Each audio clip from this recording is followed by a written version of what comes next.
नमस्कार, आप देख रहे हैं सीमांचल न्यूज़ और मैं अमित सिंह। अभी हम आप लोग को मिलाने जा रहे हैं शहीदुल हक जी से, जो अपनी हक की लड़ाई लड़ने के लिए पूर्णिया प्रशासन से लड़ रहे हैं, अपने आत्मसम्मान को बचाने के लिए पूर्णिया प्रशासन से लड़ रहे हैं।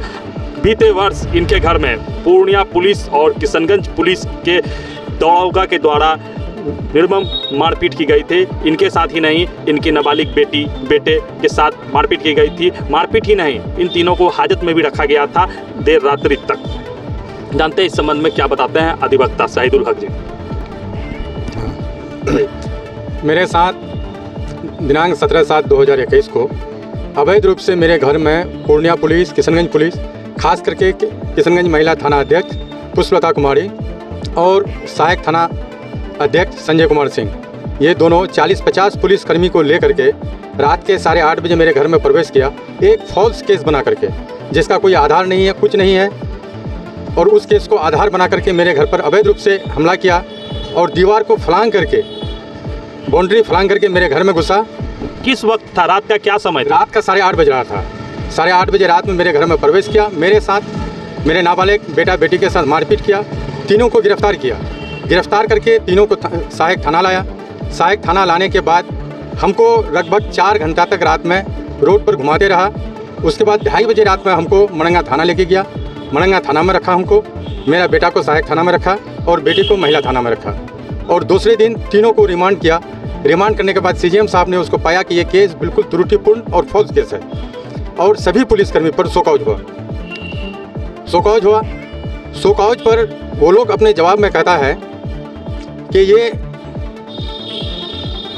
शोकॉज का जवाब में लिखता है कि वो ओपन परमिसेस है और ओपन परमिसेस में मोबाइल बाहर में गिरा हुआ था, इसलिए हम लोग मोबाइल उठा के लाए। और उस केस का अनुसंधान करता अपने केस डायरी में लिखता है कि 7 फीट का ऊंची बाउंड्री है और लोहे का गेट लगा हुआ है।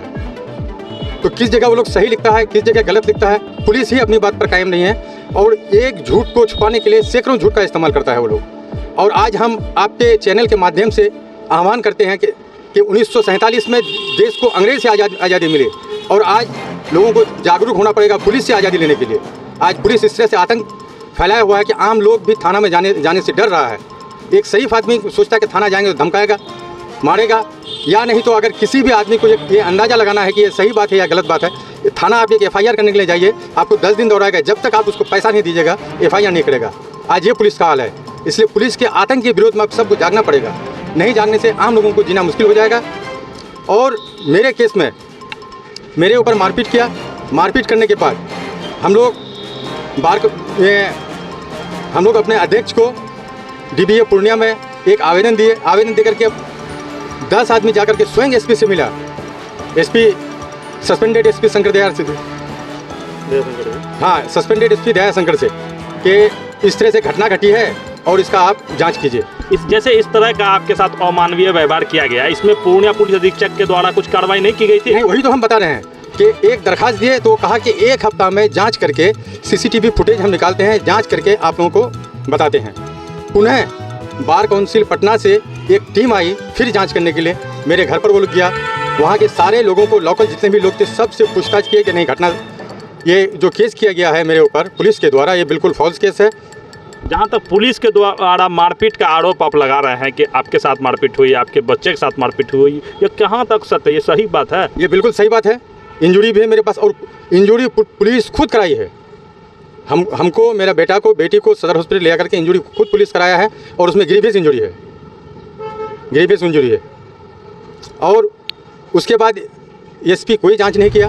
बार काउंसिल से टीम आई, टीम आकर के फिर वो लोग SP से मिला, फिर उन लोगों को कहा कि 1 हफ्ता के अंदर जांच करके बता रहे हैं, लेकिन आज तक SP साहब ने कुछ नहीं बताया। हम लोग मजबूर होकर के उसके बाद मैं न्यायालय का शरण लिया, मुख्य न्यायिक दंडाधिकारी के यहाँ मैंने केस फाइल किया। केस फाइल करने के बाद 7/5/2022 को उसमें कांग्रेस हुआ। लेकिन अफसोस है हमको SP पर कि उन सभी पुलिसकर्मियों पर आज तक कोई कार्रवाई नहीं किया, जो विधि संगत कार्रवाई होना चाहिए, जबकि दागी पुलिस ऑफिसर है। लेकिन हमारे SP साहब उसको बचाते रहे, संजय सिंह को बचाते रहे और अन्य पुलिसकर्मी को भी बचाते रहे। जहाँ तक यह मामला है आपके आत्मसम्मान का बात है, पूर्णिया सिविल कोर्ट में जैसे आपने एक मुकदमा दायर किया है, इसके बाद आप हाई कोर्ट भी जाना चाहेंगे? नहीं, हाई कोर्ट में कर चुके हैं हम। हाँ, हाई कोर्ट की बात जहाँ तक आई तो हाई कोर्ट में हम एग्रीड फाइल किए FIR के अगेंस्ट में। मेरे ऊपर जो FIR हुआ है उस FIR के अगेंस्ट में रिट फाइल किए हैं। तो हम तीनों को, जो हमको, मेरा बेटा बेटी को जो गिरफ्तार करके लाया, तो यहाँ CGM साहब ने बाइज्जत बरी कर दिया कि कोई केस नहीं बनता, ये केस बिल्कुल फॉल्स है। और SP साहब हाई कोर्ट में वो काउंटर एफिडेविट में लिख करके देते हैं कि ये तीनों आदमी बेल पर है। तो ये SP हाई कोर्ट में झूठ बोल सकता है, तो यहाँ जहाँ अपने वो वर्चस्व क्षेत्र में पदस्थापित थे, वहाँ किस तरह से आदमी को गला सकता है? वो हाई कोर्ट जैसा न्यायालय को कुछ नहीं समझता है, झूठ लिख करके देता है, उल्टे एफिडेविट देता है।